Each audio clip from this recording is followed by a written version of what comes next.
मेरी जवान चाची के पति का सरकारी नौकरी लगने के कारण उन्हें शहर से बाहर जाना पड़ा।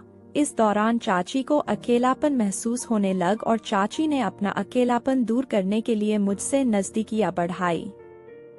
लेकिन एक बार जब चाची ने मुझे वैसी हालत में देखी तो चाची से रहा नहीं गया और चाची ने मेरे साथ, नमस्कार दोस्तों, कैसे हैं आप सब, स्वागत है और एक बार फिर नई रोमांटिक स्टोरी में। मेरा नाम मुकेश है और मेरी उम्र 20 साल है और मैं फिलहाल MBA का विद्यार्थी हूँ। मैं राजस्थान के एक गांव का रहने वाला हूँ। ये कहानी मेरी और मेरी चाची की है, जिनका नाम नमिता है। उनकी उम्र लगभग 28 साल है और उनको 1-2 साल का बच्चा भी है। उनके पति सरकारी अफसर हैं और उनकी ड्यूटी घर से दूर एक बड़े शहर में है, तो वो महीने में 1 या 2 बार ही घर आ पाते हैं। मेरी चाची के फिगर के बारे में आपको बताऊं तो उनका शरीर थोड़ा मोटा है।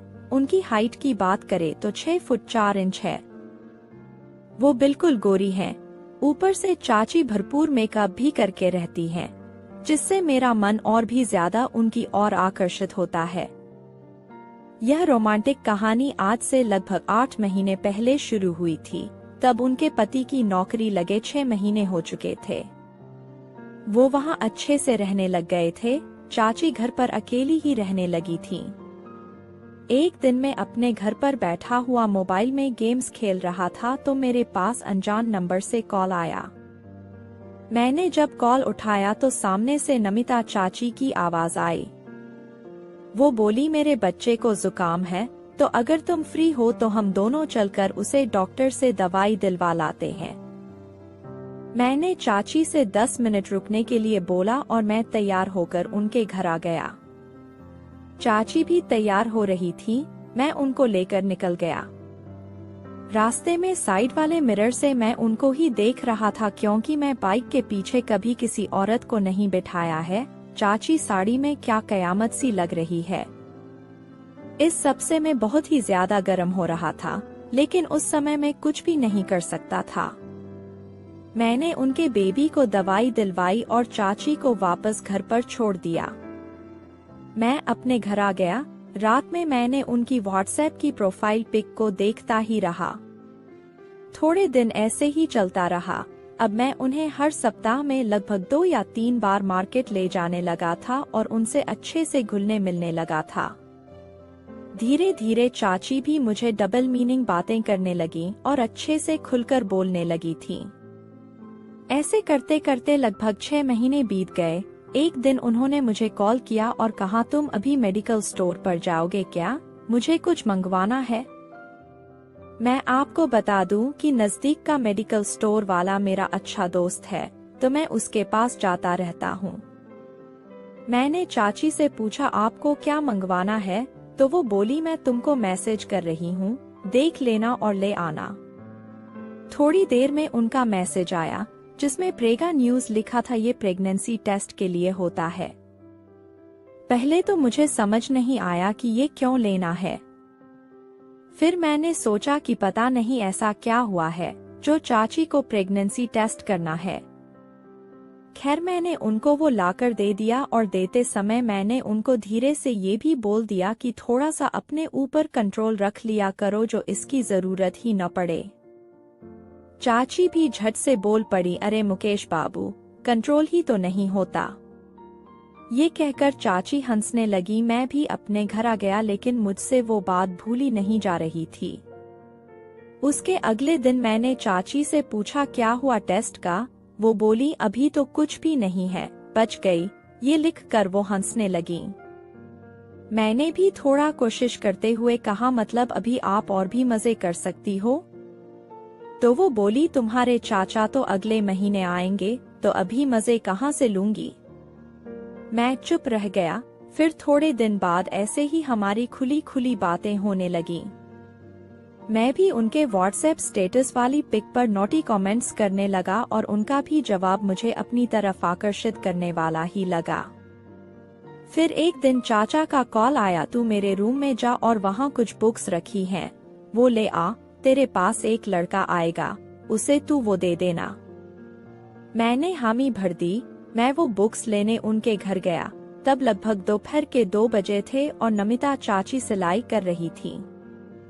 वो गर्मी से एकदम भीगी हुई थी और उसके चेहरे से पसीने टपक रहे थे। मैं तो उन्हें एकटक देखता ही रह गया। मैंने देखा कि चाची खड़ी हुई थी। उन्होंने अपने एक हाथ की बाजू में अपने ब्लाउज को डाला हुआ था और दूसरे में डाल रही थी।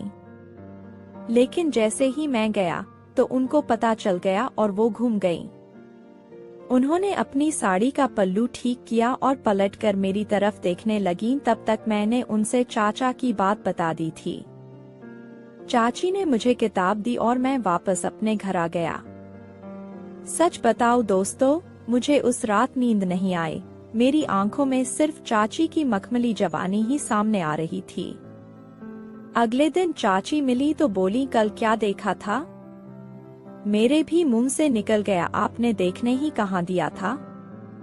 ऐसा सुनते ही चाची बोली, अच्छा इतनी तड़प मची हुई है क्या? मैंने कुछ भी नहीं बोला, बस मुस्कुरा कर आ गया।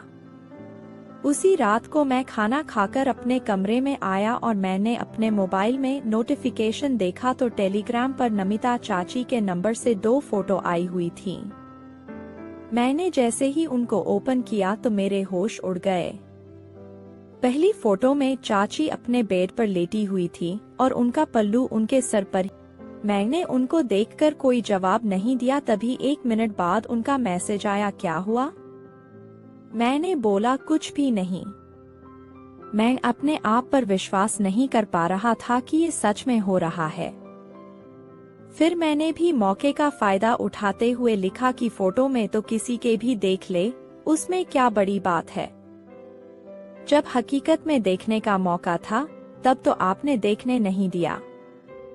वो बोली, कोई बात नहीं, अभी क्या हो गया, अब भी तो वैसे ही हैं, कभी भी देख लेना। मैंने कहा, मुझे तो अभी देखने का मन कर रहा है। वो बोली, अभी तो सभी घरवाले जागे हुए हैं। रात में 1 बजे पीछे की साइड से आ जाना, मैं तुझे रूम में घुसा लूंगी। ऐसा सुनकर मुझे अपने आप पर विश्वास नहीं हो रहा था। फिर हम दोनों बातें करने लगे। मुझे तो तब उनसे बातें करने के बाद पता चला कि वो भी मुझे पहले दिन से ही समझ रही थी और तभी मेरे अलावा किसी और को मार्केट नहीं ले जा रही थी। हम दोनों 1 बजे तक बात करते रहे। उस दौरान चाची ने अपनी बहुत सारी फोटो भी भेजी। 1 बजते ही चाची ने बोला, अब तू आजा, मैं पीछे वाले गेट पर आ रही हूँ। मैं भी हिम्मत करके चला गया और उधर जाकर देखा तो चाची बाहर खड़ी हुई थी। मेरे जाते ही चाची ने मेरा हाथ पकड़ा और रूम में ले गई। उन्होंने रूम को अंदर से बंद कर दिया। कमरे में हल्की लाइट जलाई हुई थी। वो मुझे देखकर हंसने लगी।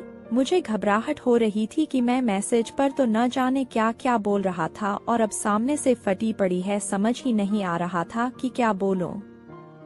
चाची ने अपने बच्चे को बेड से उठाकर पालने में सुलाया और मुझे बेड पर बैठने को बोला। मैं बैठा तो वो खुद भी पास में आकर बैठ गई और मेरी तरफ देखकर मुस्कुराने लगी। तभी मैंने चाची से कहा, मुझे थोड़ी घबराहट सी हो रही है और डर भी बहुत लग रहा है। अगर चाचा को इन सब के बारे में पता चल जाएगा तो वो मेरी टांगे ही तोड़ देंगे। चाची बोली, अरे डरो मत, ये सब उनको कौन बताएगा। तभी चाची मुझे कुछ करने लगी। मैं झट से खड़ा हुआ और चाची को बोला, मुझे माफ कर दो, मुझसे ये सब नहीं होगा। चाचा मुझ पे बहुत विश्वास करते हैं, मैं उनके साथ विश्वासघात नहीं कर सकता।